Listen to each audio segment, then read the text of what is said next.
agira izina ritaba mu muryango wanyu, agira izina ritaba muri famiye yanyu, agira izina rihindura amateka, agira izina rizana ubuzima, agira izina rihindura ubuzima, agira izina rikwinjiza muri gakondo, agira izina rikomeye. Ngo arandika ngo ni Yohani ndisanzwe, ngo uwo mwanya umusaza aravuga ati umwana wanjye ni Yohani. Yego, kuko mu muryango adahari. Uyu munsi uri mama, ugiye kuba mama kanaka, ugiye kuba papa kanaka, ugiye kuba wamamaye, ugiye kuba wamamaza, uhagaze mu rwego rwo hejuru, amavuta y'Imana arakumanukiye, bufindo buragufashe, wari waracitse nta jambo uvuga, ugiye gutwita inda y'umuneza. Nta gihe Imana itakora, kuva igihumeka utarajya rusorora Imana ari kimwe nawe, kuva igihumeka utarajya ku mpandi Burundi Imana muracyari kumwe, kuva igihumeka utarapfa Imana muracyari kumwe. Witinya wigira ubwoba wihagarara. Zakariya mu myaka y'ibidashoboka Imana irabishobora.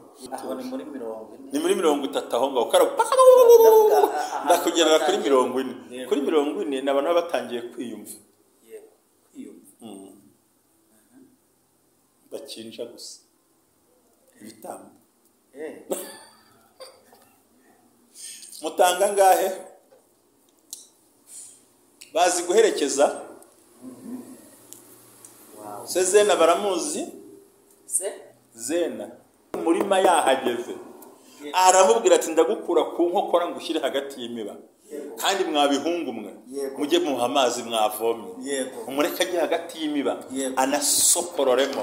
Ibyo kumbwira ko ari Mowabu ntacyo bimbwiye, ahubwo igifite akamaro nuko yihuje n'ubwako bwacu. Rabiko sete mori. Haleluya. Hagenda hari umusaza nta gikorwa gihari, nta gihe Imana itatabarira. Komeza ukorera Imana, wizere Imana, utambe ntucogore, ntubireke, ntiwibwire ngo bizararangiye, kuko one day ishobora kuba ari uyu munsi uri buhure na nyiri umurimo. Imana ndafashijwe ariko hari igihe uzahura n'Imana mwakoreye ubufindo buramufata.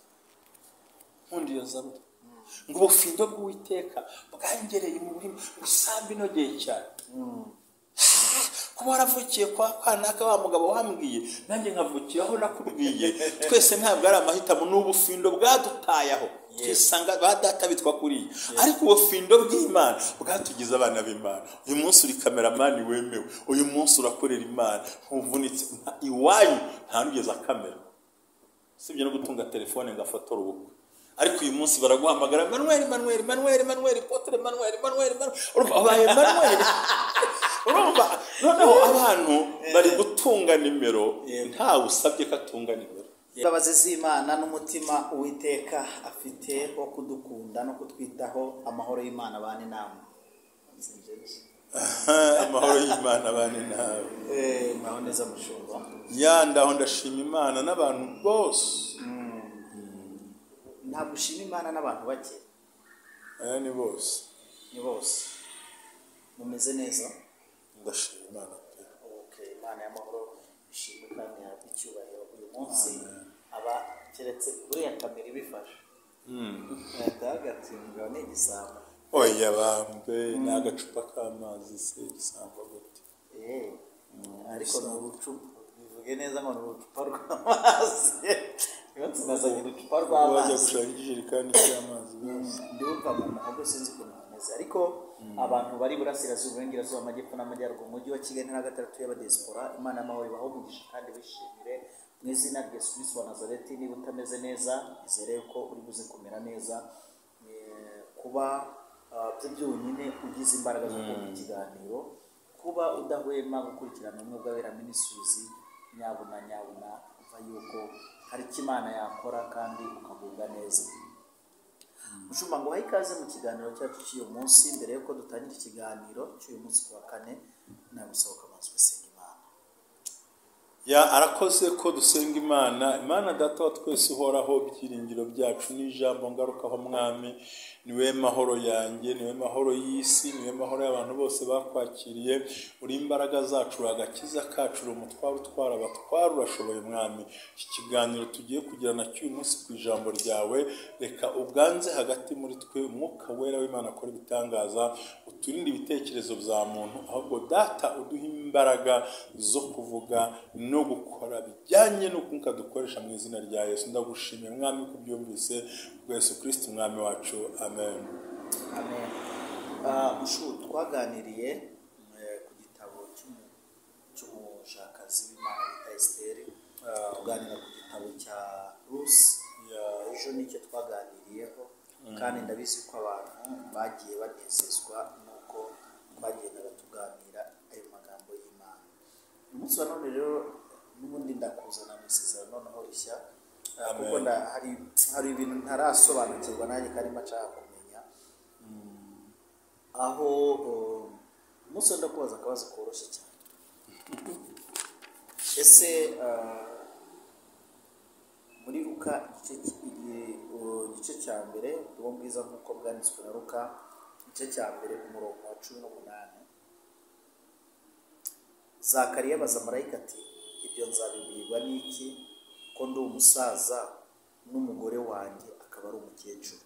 Icyo ni ikibazo niko yabajije marayika.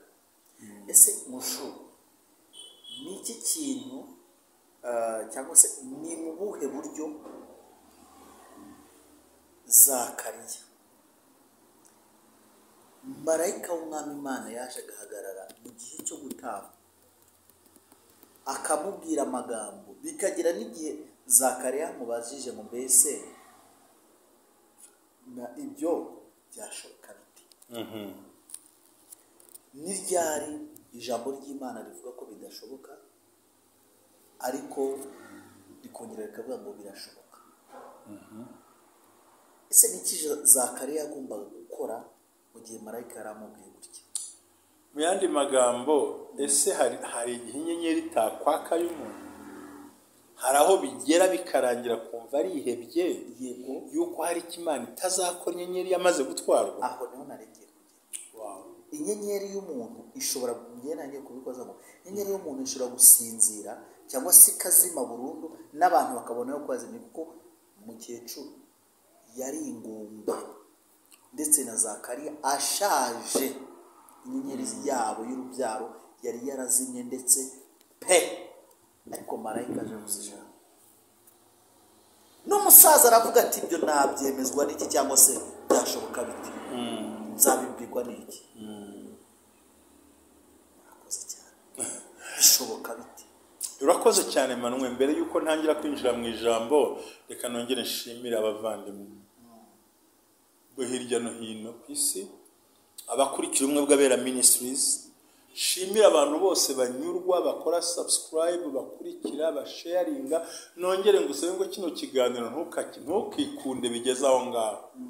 Yenda umuceri wabura, ibindi byabura, ariko se ohereza umuntu yirwarize ashaka amamega. Ronda bashimiye cyane, Imana ibaha umugisha, kandi nkomeje kwatura umugisha ku muntu uwo ari we wese ukurikira ijambo ry'Imana. Ntekereza ko umukozi w'Imana Emmanuel aba yabatekerereje, Imana imuha umugisha. Kuki tubonye igitabo cya Rusi kijya kugira ihuriro risa n'irya Zakariya ngo turi kureba? Yego. So rero mu buryo bwiza bwo kugira ngo Nawo ariko cyane cyane nanuzuye Nawo bya guhura, ariko Nawo yari ari mu rugo yarashaje nta gahunda afite, ariko n'uwamubyariye umwana Nawo bamwise izina ntabwo ari Rusi, bamwise izina baryo. Yamaze kumushaka ku bibero bye, avuga ati noneho rero nduzuye pe. Rero bavandimwe inshuti z'Imana bakurikiye Ubumwe bw'Abera Ministries, nkomeje kubaramutsa mbasuhuza. Turimo turega igitabo cya mbere, ijambo dusomye riri muri Luka, ngira ngo ni ibice cya mbere wasomye umurongo 18. Noneho rero nagira ngo turebe amagambo. Ese ubundi Luka ni uyu mwanditsi w'ivanjiri ntagatifu, nta nubwo yabanye na Yesu, nta nubwo ari n'intumwa ye, ahubwo ni umuhanga w'umugereki wari umwanditsi w'ibitabo, agakora na poeme cyane. Ariko igira gutaba intego yacu ni ukwerekana ubushobozi bw'Imana, uko Imana igaragara nk'umuntu, ko Kristo agaragara nk'umuntu mwiza kandi akaba n'umutabazi. Uko tubonamo uburyo bune, babonye ikimasa, babonye kagoma, babonye intare, babonye ni uburyo bigaragara uko Yesu yakoraga ibitangaza. Ikindi wagombye kumenya, uyu mwanditsi Luka namubasobanuriye nk'uko abigaragaza, ni niwe wanditse igitabo cy'ibyakozwe n'intumwa, cyane cyane ko yari umunyamahanga w'umuhanga w'umwanditsi, ndetse wari inshuti ya bugufi hamwe n'abagendanaga na Pawulo buri munsi. Niyo mpamvu iyo avuga ubutumwa bwiza bwa Yesu Kristo ntabwo akoresha ngenga ya mbere nka Yohana, ahubwo akoresha ngenga ya gatatu. Bigaragara ko ibyo Kristo yakoze uyu umwanditsi witwa Luka yabikunze w'umudokiteri, akandika ashyira avuga ngo nuko baragenda, kuko we ntiyari ahari. Ntiyavuze ngo turagenda, ntiyari ahari. Ntiyavuze ngo ndagiye, ntiyari uhari. Bivuga ko akoresha troisième personne disingiriye, cyangwa se agakoresha ingenga ya gatatu nk'umuntu wari ufite amakuru adasanzwe yarimo yandika inkuru zabaye.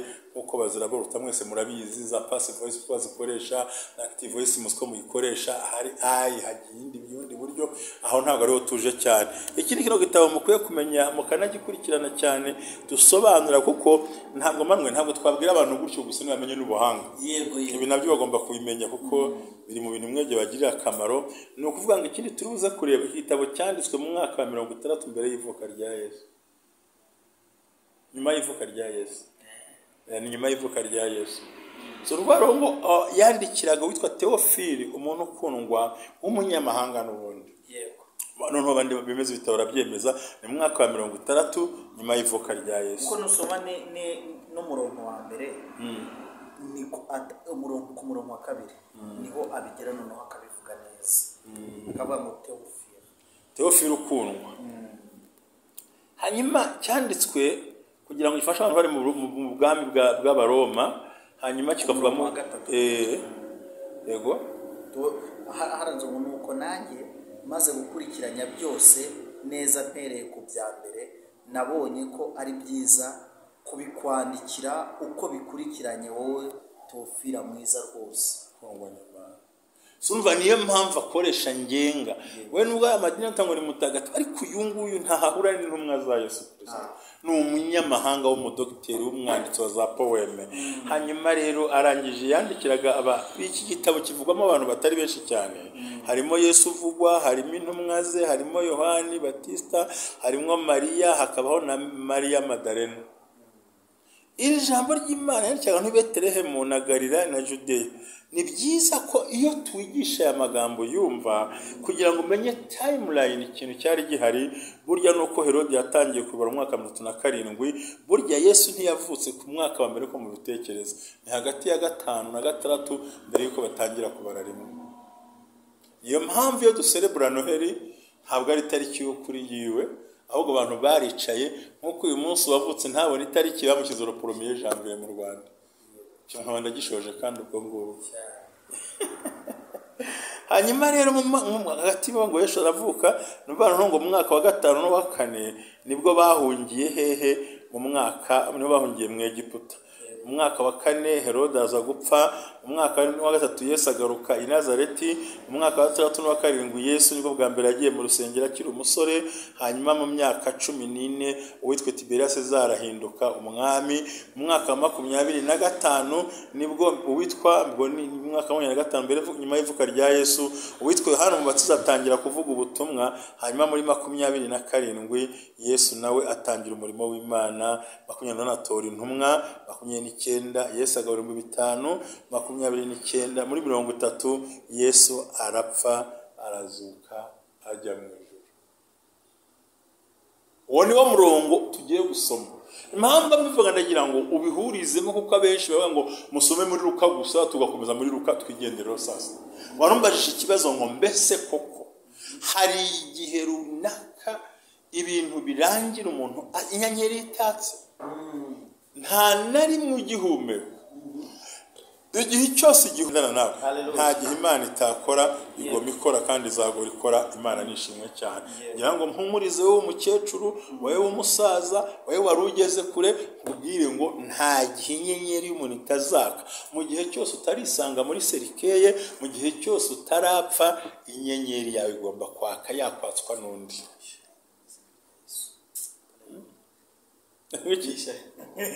Shining. Hallelujah. Raise and shine.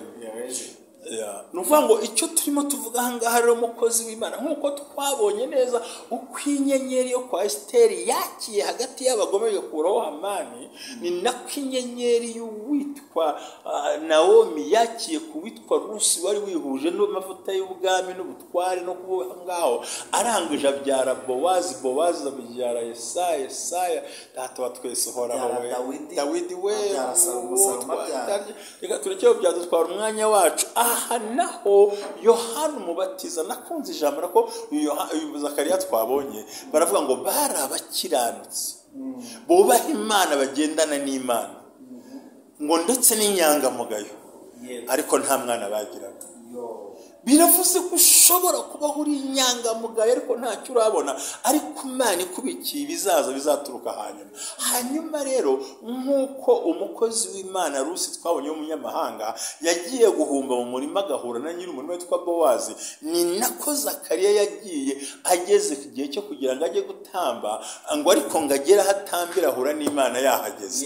Hari igihe dukorera Imana tugahura nayo kugira ngo ihindure icyerekezo cy'ibyacu kandi tugirire neza, tukahura n'Imana dukunda kandi dushaka tugirira neza. Imana nishimwe cyane. Zakariya rero bari batambyi mu myaka 30 ntiyatenda ngo byemere, 50 ntibyemera, 60 ntibyemera, bagera ubwo bahinduka abasaza n'abakecuru biryamira nka ba bebe na ba bebeto, fiyete na gariso, biryamira nk'uduhinja tubiri mu buriri, nta gikorwa kibyenda kubaho, bavuga ngo kubyara ntibigishobotse, bumva baratuje. Ariko nkubwira inkuru ikomeye, nta gihe Imana itakora, nta gihe itagukura aho uri, nta gihe itakuvana aho uherereye. Imana izatsa inyenyeri yawe, ndakurahiye mu izina rya Yesu. Ariko yaragiye kugira gute? Yaragiye gutamba, ariko yari yaranashaje, agiye yenda kwitahira, asigaye banamanza bagakora ubufindo. Reka nkubwire ikintu cya mbere ubundi ngusobanurira abatambyi. Ubundi mu myaka 30 baragutoranyaga, uwo nguwo yari ashinzwe kuba kuzirika ibitambo n'abasore b'ibigango nyine. Hakaba abasaza imyaka 50, 45 batoranyaga ibitambo bakuze, bazi kureba ngo kuzirika ibitambo, hari n'ubitoranya ko nta nenge, hariho n'ubikinja, hariho n'utandukanye inyama zari zikenewe, hakaba n'ushaje ujya kosa imibavu.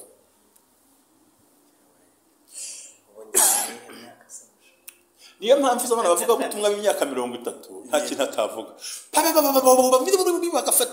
bagafati byose bakubita aho ngaho, kuko nizo mbaraga ze zimwemerera.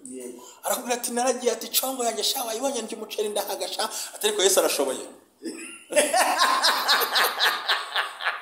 Ati nuko umugore wanjye ndaburambigiza aranyanga ati nuko sha, ati ashiramo sha kandi ari imbere y'Imana. Bigaragara ko adafite deontologie pastorale, adafite na ethique pastorale. Rero himbi ntago bavuga sha, ariko ntumurenganya kuko imyaka afite niyo kuzirika ibitabo. Urya gusengera ashyiramo n'imbaraga z'umubiri, yatitira gatigita ukagira ngo ni umutingito w'isi. Ariko Imana ntibumva kuvuga utingita, wanavuga utuje, wavuga no mu ndimi utuje. Ni muri 30 aho ngaho ndakugerera kuri 40. Kuri 40 n'abantu batangiye kwiyumva, bakinja gusa ibitambo. Mutanga ngahe? Bazi guherekeza. Zena baramuzi? Zena murango se ngumuza herekeza Zena neza. Muramba ngahe haryo ubwo? Kuva kugera aho ngaho subwo nta mukungu guhari. None se urumva 10 bitahanagura n'ikoti ryanjye urumva naza nkuko mwibagiro nta musiramu urahagera badakinje. Barabona hari umusiramu barya bakinja inka bakata gutya, wari wabona hari ubwo kuzirika, we nukuza gahita kata kandi bakamayambira akagenda. N'abantu bamaze kwiyumva nk'abanyempano bashinzwe kuza ngo mwami Yesu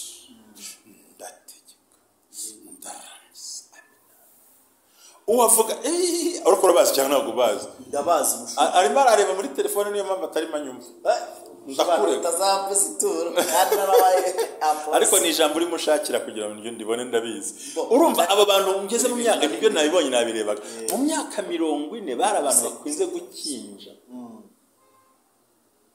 ab'imyaka 50 hejuru bajyaga kureba ko igitamba ari kizima kuko wanza kugitoranya ukagiha umutambyi nawe akareba ko nta nenge gifite agahamagara abasore bazi kuzirika yego bafite imbaraga z'umwuka n'iz'umubiri we yego bafite ubwanwa bwiza bwogoshe bafite ubwiza bw'Imana ariko burimo n'imbaraga zabo bwite bakagifata oya yanabwiriza 5 umunsi umwe yanahanurira urusengero rwose yego ariko babandi bazirika ibitambo wapi ushobora no kuza agenda kurangira abazirika ibitambo no kuza gukinja gusa 40 40 aho ngaho noneho hakaba n'abasaza bamaze gukinja banje babahaga barangiza bakamenya gutandukanya urugimbo rwo ku mpyiko rubini ko inyama batandukanya mu buryo bukomeye bw'ibitambo bikomeye cyane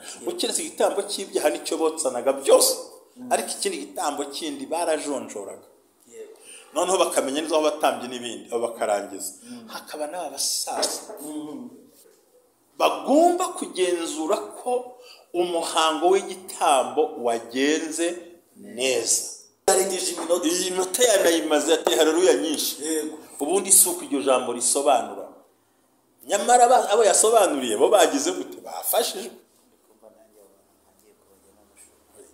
nuko maze gukamirika burya ariko buragemba arimo ariko sinjya mitindaho ngiye gusa ndeba imyaka ndeba imyaka uvugamo ubutumwa narangiza nkareba impamvu uvuga gutyo narangiza ngashakamo icyiza kizakuvamo ngashyigikira icyiza kikurimo kuruta gutekereza ikibi kiri muri muzamura hari umugabo hari hatageze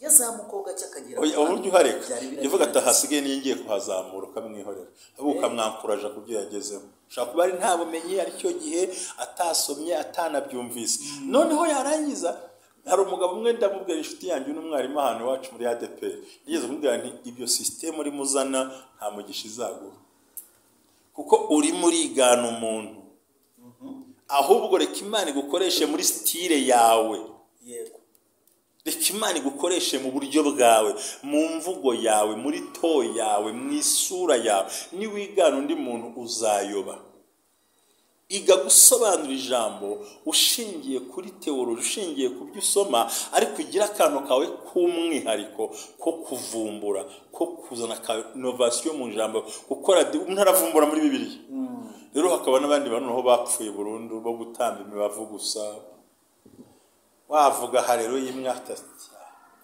wavuga mbega babihiwe baba bashaka kuhumuriza mu mazuru yabo rero bageze mu gihe nyine cyo nta gahunda bajyaho rimwe mu mwaka naho bajyaho na rimwe mu mwaka ariko rero Zakariya naho yarageze ntiyabyara umwana muri 30 ntiyamubyara muri 40 ntiyamubyara muri 50 ntiyamubyara muri 60 amubyara mu gihe cy'ubukecuru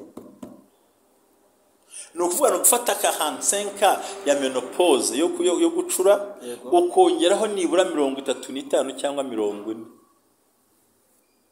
arangije ngo ariko ngo ubufindo buramufata abasigaye bajyanwa n'ubufindo abongabo ariko bihuza n'ijambo ry'Isaburi 16 ngo ubufindo bw'Uwiteka bwangereye umugozi ahakwiye n'ikibanza nishimire uwo munsi ubufindo buramufata yarasanzwe ajya Imana ntiyavugana nawe ariko umunsi ubufindo bwamufasha agiye atangira kumugerera ikibanza agiye yahura na nyir'umurimo nk'uko umugore twasomye witwa Rusi yahumbye kenshi nta muntu asanzeyo ariko umunsi ukurikiyeho ahura na nyir'umurima yahageze aramubwira ati ndagukura ku nkokora ngushyire hagati y'imiba kandi mwabihungu mwe mujye muha amazi mwavomye umureka ajye hagati y'imiba anasokororemo ibyo kumbwira ko ari umumowabu ntacyo bimbwiye ahubwo igifite akamaro nuko yihuje n'ubwako bwacu rabiko sete mori haleluya hagenda hari umusaza nta gikorwa gihari, nta gihe Imana itatabarira. Komeza ukorera Imana, wizere Imana, utambe ntucogore, ntubireke, ntiwibwire ngo bizararangiye, kuko one day ishobora kuba ari uyu munsi uri buhure na nyiri umurimo. Imana ndafashijwe ariko hari igihe uzahura n'Imana mwakoreye ubufindo buramufata.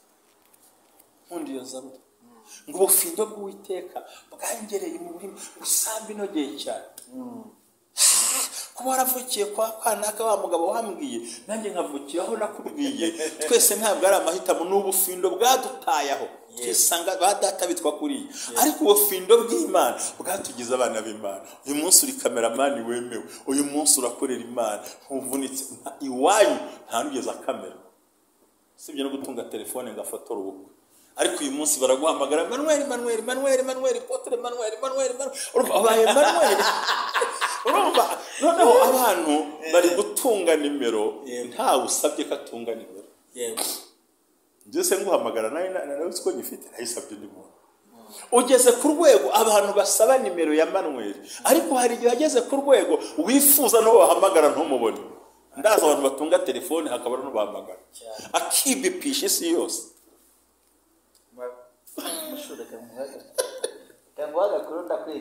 Ndabyemeye turi kuvuga nta Imana, ariko mbere yuko banza babwire ngo nta inyenyeri itakwaka mu gihe gihumeka. Nta inyenyeri itakwaka mu gihe atwungaho izina rya Yesu mu gihe ugihumeka ukihebe. Kuko kwiheba ugihumeka n'ububwa. Oya, kwiheba ugihumeka ni ukwihekura, ni no kwiyahura, ni no kwirangiza, ni no kwiyica. Yego, haracyari ibyiringiro. Iyo nkuru rero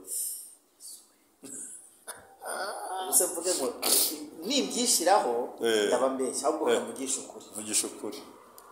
Hari umushuti wanjye umwe yararangije kaminuza, agura telefone, noneho akirwa kuri telefone ayifatiye ku gutwi, alo yego, none se akivugisha Igifaransa, Icyongereza, akagira gute, ariko wari noneho umunsi umwe ngira telefone, uyu muntu ahora kuri telefone muri karitsiye, ngira agatelefone kitwa karasharana, banamuhamagaye irasohoka, wari ndi umpamagaye, kwari undi muntu umpamagaye, nabwira ni inshuti yanjye. None se uwo mwari muri kuvugana yagiye ryari? Kwakomeje kuvuga ati ntabwo namenye igihe, ndavuga ni ku mutima ndagutega undi munsi, n'undi munsi ndongera namuhamagara, ariko yivugiraho bora ntabwo abona burya kuko adafite uwo muvugisha. Dushimira Imana ko baduhamagara.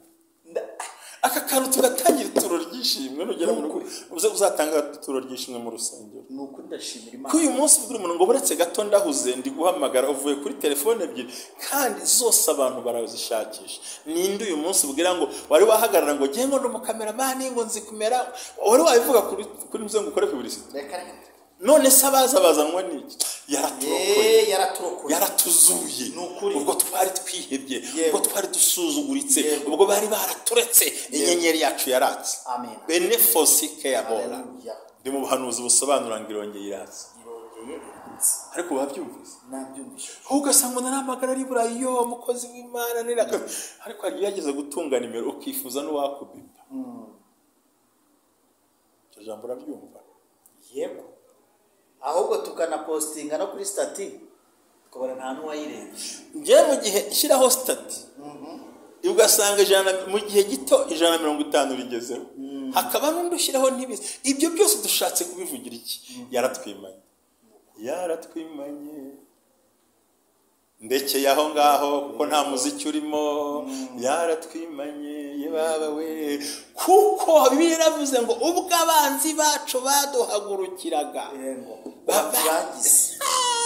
baratumize bunguri nukuntu kata gatsima kakagari ugahita ugakoza mu mboga zirimo n'ubunyobwa. Ubunyobwa bujya buranyerera, waterera mu kanwa kubera nayo y'amavuta, ngo ahacu haba haribagiranye. Uwo munsi ubufindo buramufata, ubufindo bw'Uwiteka bugufata, buguhuze n'Imana ikubwira ibyawe. biguhuze n'umuntu ubitse amasezerano yawe, biguhuze n'umuntu ufite ibyawe mu ntoki, biguhuze n'Imana ikorana nawe, biguhuze n'umugambi w'Imana ku buzima bwawe. Ndahanura guhura. Yego, aho yahanurira, aho yatambiraga, niho yongeye gusubizwa ku bufindo. Amaze gusubirayo ahura na marayika. Yarahaje ntibahura mu myaka 30, 40 ntibahura, 50 ntibahura, 70 ntibahura, mu busaza barahura. Na ataranatamba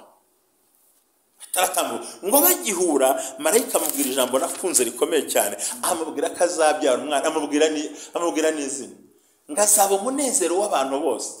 Zakariya ahagarara mu buzima yari arimo, imyaka aheruka nta gutera akabariro, nta kwisuganya na mukecuru, avuga ijambo rikomeye ati ibyo uvuze ndabyumva, ariko bizagenda bite? Hari ahantu Inyarwanda ngo ibyo nzabimenya gute?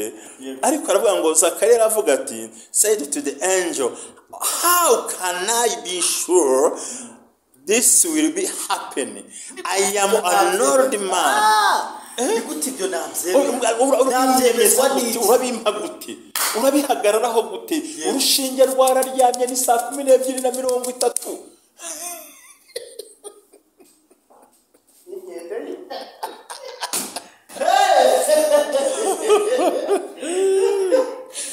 Ubu ngo 12:30 urushinge ruryamye hejuru y'urundi, ariko yari 6:30 urushinge ruhagaze gutya hasi. Tugomba no guseka tukiga ibintu barabyumva, ariko tuvuga ibintu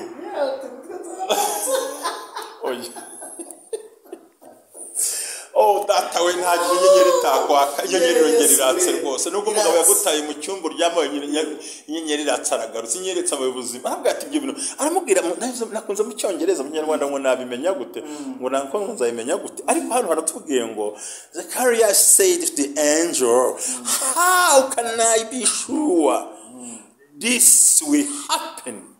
I am an older man now, and my wife is also well along in years. Nagakecuru kukuri, nta mugongo n'imikamba, nta buzima, nta munezero. Ibyo twambaraga yarabyibagiwe, nta kiri umukobwa, nta periode, nta zibyari byo, twarashaje, twararangiye. Ndamose gusaza gusa. Bari n'ingumba. Nyine ntacyo bari afite nyine. Hari ugusaza already ukora n'ubundi byazakunda, ariko n'ubundi noneho nta n'ibyo bizakunda. Oya n'abantu basiye batanabyarana burya no gutera akabariro barabireka ati turarwana n'iki, kereka rimwe bumva biyumvisemo ibintu bagakora icyo bakora, ariko ubundi byararangiye. Salomo yaravuze ngo igihe cyo kurambika icyo ndimo mvuga dokesa miniwa, nuko nawe bivuga uyu munsi n'undi yawe, byashoboka bite ko igishoro cyanjye cyarangiye? Byashoboka bite ko nasubira kwiga ntafite unyishyurira? Byashoboka bite ko muyomba wanjye yapfuye kandi yajyaga amfasha? Byashoboka bite ko kanaka yangira icyankorera kandi byarahindutse? Byashoboka bite ko hari icyakorwa kandi ntacyo ndimo ndeba gikorwa? Byashoboka bite yuko hari icyatungana kandi nko mbibona? Byashoboka bite yuko nasubizwa mu kazi kandi barasezereye? Byashoboka bite ko nabyara kandi ntakijya mu mihango? Byashoboka bite ko nagira icyo ngeraho kandi bitakwemera? Byashoboka bite ko umuryango wanyegera kandi warantaye? Byashoboka bite ko umugabo yagaruka kandi yaransezereye? Byashoboka bite ko nagira ubuzima kandi bwari bwarangiritse? Byashoboka bite ko nagira honge imbere kandi bitari byaremeye? Byashoboka bite ko umwana wanjye yakwiga kandi ari mayibobo? Byashoboka bite ko umwana wanjye yagaruka kandi asiganye urumogi? Byashoboka bite? Nawe ibyo uvuga ni nko byavuze. Yaramubwiye, abwira marayika, aravuga say to the angel, aramubwira ngo why can I be sure? How? When? Where can I be sure? Ni gute ibyo nabimenya? Ni gute ibyo nabyakira? Ibyo byaza bite? Avuga ijambo nakunze n'uyu munsi ndi gusoma kandi gusoma, aravuga ngo why can I be sure that will be happen? When I am old man now and my wife is also life years n'agakecuru karaho kuhaguruka n'ukunamuka. Marayika aramubwira ngo natumwe kukubwira sinaje gusakuzanya nawe. Imana iravuganye nawe zodifo mandele bora pa, ariko yaragiye gutamba. Hagarara ku gitambo cya Imana ivugane nawe.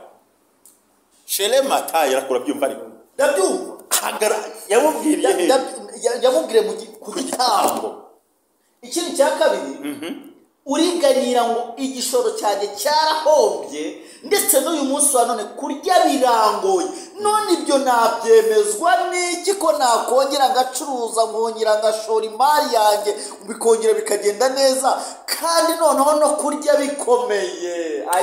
Kuko yaramubwiye ngo how can I be sure this will be happening? I am another man now, and my wife is also well along in years. Then the angel said, I am Gabriel. I stand in the very presence of God. It was sent to me to bring you this good news. But now, since you didn't believe that I said, you will be silent and unable to speak until the child has born. For my words will be certainly be fulfilled at the proper time. Holy Gandora Basikera Babasai Demora. Shele Coste Foria la Maine. Aramubwira ngo nabibwirwa niki nawe niko wibwira uwanyishyuriraga yarapfuye uwangaburiraga ntagihari uyu ntiyabikora oya reka nkubwire inyenyeri igomba Yaka. Marayika aramubwira arakaye ngo urabizi nge ndi Gabriel uhagarara imbere y'iki y'Imana natumwe kukubwira ntabwo nje kujyadiriyana inkuru nziza none ntuyemeye ubwo wanze kuyemera ntuzongera kuvuga ceceka. Uzi impamvu mucecekesheje ari gutakabwira mukecuru ati none ibyo nabonye numiwe ngo tuzabyara da bakabiseka. Aramanuka ageze mu rugo arikiranye iryo joro nkubwira amakuru urushinge rurabyuka rugera muri saa 3:30 urabyuka yego. Mukecuru barahura. Mukecuru asabye ati ibi ntabwo bikunda. Nawe wasanga gahunda ya erega Imana ifite igihe. Yaravuze ngo the proper time. Yego. Mbiza ni igihe. Ntabwo babyarira ku myaka ya science. Babyarira ku myaka ya biology. Babyarira ku myaka y'itegeko ry'Imana. Tazole matere boro. Ngo arangize ngo mukecuru asamye aracece. Abihisha imyaka amezi 5. Atubanza ari urushwima abanza arwaye ari inzoka mu nda ibi ntibyabaho. Umusaza nakaragi nta gusobanura kuko ari Imana ifunga umunwa we kujya utananiza abandi ngo arangije mu mezi 5 yumvise ndayonka ngayikora ngo uziko yasohotse ajya kuganira na Mariya. Akaya Mariya atarahagera Yaka yahasohotse mbere abanga uku niko umwami yandebaga akanteturura ayishima yumva kana gatera imigeri. Urumva ko nta gihe inyenyeri itakwaka nta gihe inyenyeri itanezerwa. Imana ikora igitangaza barasama kubwira ngo byararangiye ntabwo byarangiye nta cyavuyeho uracyari muzima uracyafite imbaraga. Inyenyeri igiye kongera yake kuri wowe kandi icyo nkubwira gikomeye kandi ku buzima bwawe hari impinduka kiri umugisha abantu baguye ko bidashoboka. Ijambo nyamukuru twakuzaniye igihe cyose kirashoboka imbere y'Imana kuko yaramubwiye ngo bizaba the property time. Imana yantumye kuvugana nawe ndimo ndavugana n'ubuzima bwawe na business yawe n'amahirwe yawe. Nta gihe Imana itakora nta gihe Imana itakwatsa inyenyeri abantu bafite igihe bayibarira ariko iyawe iratse kano kanya mu izina rya Yesu. Ngarangije arasama umwana avutse ngo abantu baricara mu miryango abantu bazi gutaha ibirori batatwerereye ati umwana azitwa nde bandi barasakuza umugore atazitwa Yohani nyamara mugati mugabo yandika Yohani gacyandika ngo ko iryo zina ridasanzwe mu muryango wacu nyine iyo wakererewe Imana ngo izina ridasanzwe iyo watinze izina ridasanzwe, agira izina ritaba mu muryango wanyu, akira izina ritaba muri famiye yanyu, akira izina rihindura amateka, akira izina rizana ubuzima, akira izina rihindura ubuzima, akira izina ryifuriza muri gakondo, akira izina rikomeye. Ngo arandika ngo ni Yohani risanzwe, ngo uwo mwanya umusaza aravuga ati umwana wanjye ni Yohani, yego, kuko mu muryango adahari. Uyu munsi uri mama, ugiye kuba mama kanaka, ugiye kuba papa kanaka, ugiye kuba wamamaye, ugiye kuba wamamaza, uhagaze mu rwego rwo hejuru, amavuta y'Imana arakumanukiye, bufindo buragufashe, wari waracitse nta jambo uvuga, ugiye gutwita inda y'umuneza. Nta gihe Imana itakora, kuva igihumeka utarajya rusorora Imana ari kimwe nawe, kuva igihumeka utarajya ku mpandi Burundi Imana muracyari kumwe, kuva igihumeka utarapfa Imana muracyari kumwe. Witinya, wigira ubwoba, wihagarara. Zakariya mu myaka y'ibidashoboka Imana irabishobora. Soze nkubwira ngo ni Imana y'ibidashoboka. Yego. Ibishoboka ni iby'abantu bibaharira. Yego. Ibidashoboka ni ibya gatonda. Yego. Ibyo ushoboye ni ibyawe. Gusa ibanga ni iri ngiri. Ibyo ushoboye ni fondasiyo y'ibyo udashoboye. Imana ishimwe. Hagiye inyenyeri itakwa akareba. Shalom. Shalom.